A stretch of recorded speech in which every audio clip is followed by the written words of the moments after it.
Chiang Kai-shek, a Chinese military leader, once said that war is not only a matter of equipment, artillery, number of ground troops, or the Air Force. It's largely a matter of spirit and morale across the members. In the 2016 Defense Authorization Bill, the Senate proposed cutting the housing allowance of military members. I will refer to this housing allowance throughout my speech as BAH.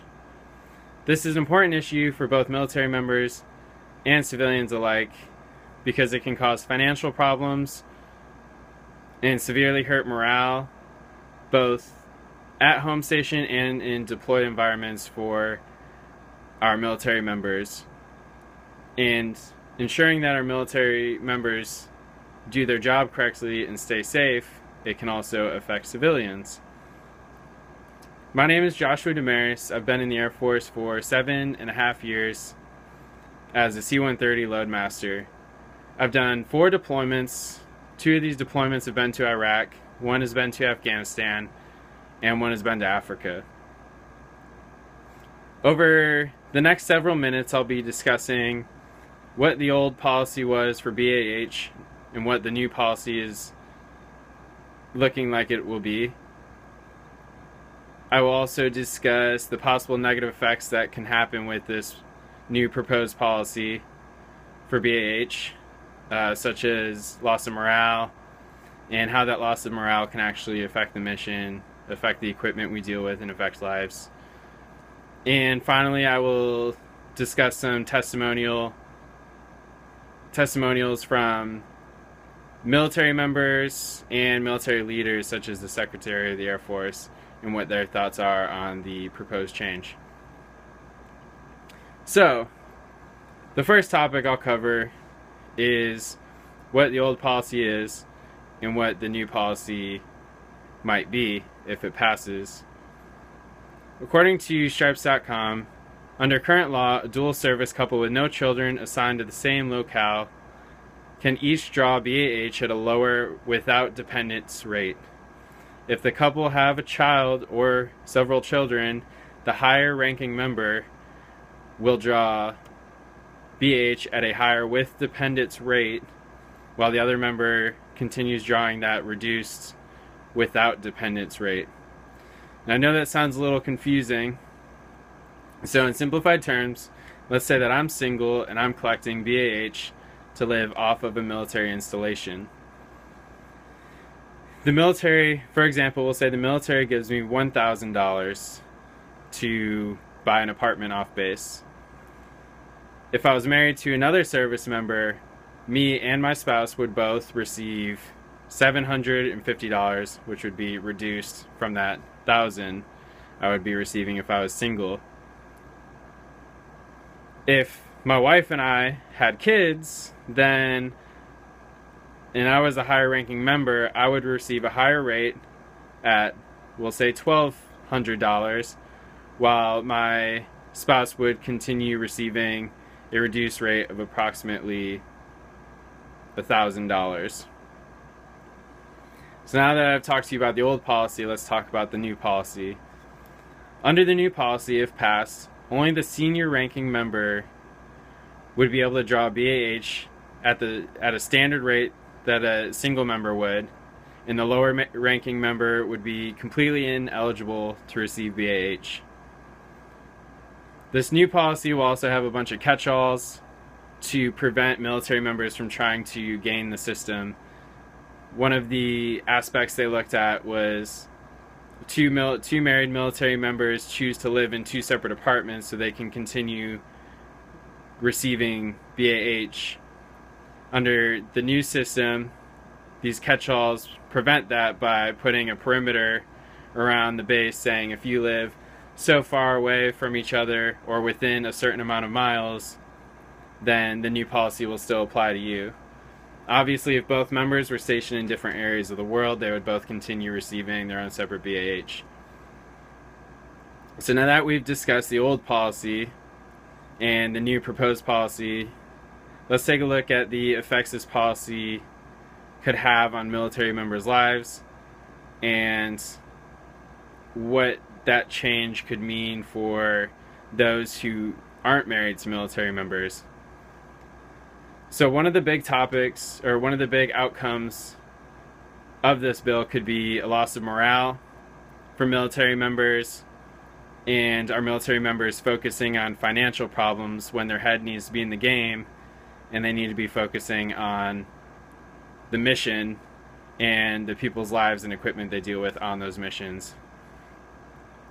So if the new proposed policy passed, military members could be concerned more with paying rent, or concerned with their reduction of pay, and just overall they'll be more concerned with their lives at home versus focusing on the mission.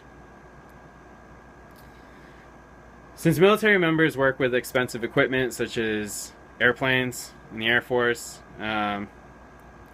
weapons, artillery, not only could the loss of morale and lack of focus on the actual mission hurt this expensive equipment, but it could also accidentally take lives. If someone's too tired because they're up late trying to figure out how they're going to pay rent under this new reduction of pay, and they get bad sleep and they go out the next day and an ambush happens, they could end up shooting at the wrong people, and it could be a friendly fire incident. Of course, that's an extreme case, but the biggest thing I'm trying to stress is we need our military members focusing on the mission and not worrying about pay reduction at home. In the Air Force and airline industry, human error and what we call CRM, which stands for Crew Resource Management, have been a factor of a large number of crashes. So according to Boeing and BBC, pilot error is the leading cause of commercial airline accidents, with about 80% of those accidents being human error related. And as I said, that's civilian findings, but from what we found in our squadron, the civilian numbers are about the same, and if not worse, in the military world, due to the way we operate and the dangers of our operation versus civilian operation. So over the last 7 years, our squadron has learned from many safety investigations that human error consisting of lack of sleep, lack of knowledge, CRM issues, and overall lack of situational awareness has been a high factor of airline crashes and loss of life.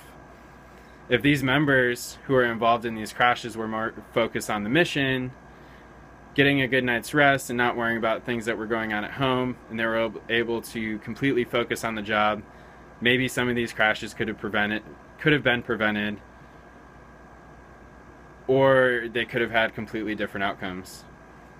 So finally, let's see what members around the military are saying, doing, and what the Air Force leadership and government leadership are saying about this proposed change from the Senate.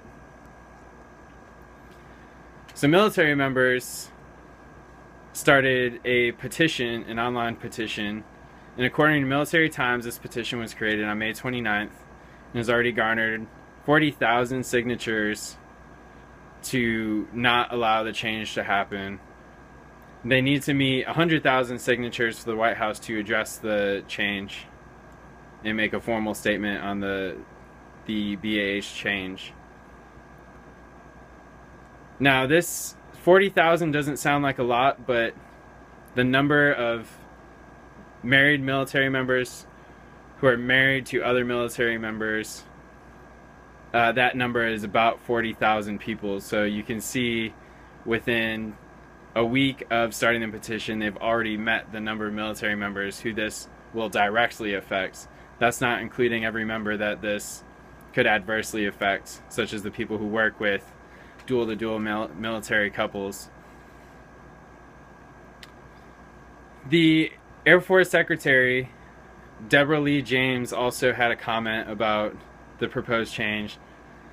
Senator James, or excuse me, Secretary James, proposed on her Facebook that restricting BAH will not only have a negative impact on recruitment, or will have a negative impact on recruitment and retention of high quality service members, and thus she opposes the fiscal 2016 Defense Authorization Bill, Section 604, which would reduce that BAH.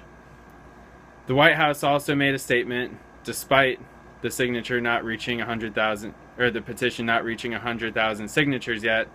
The White House made a statement saying they strongly oppose the BAH change, and according to Air Force Times, the White House said that this change will impose a marriage penalty or a marriage tax, as you will, and will have a disproportional impact on women service members.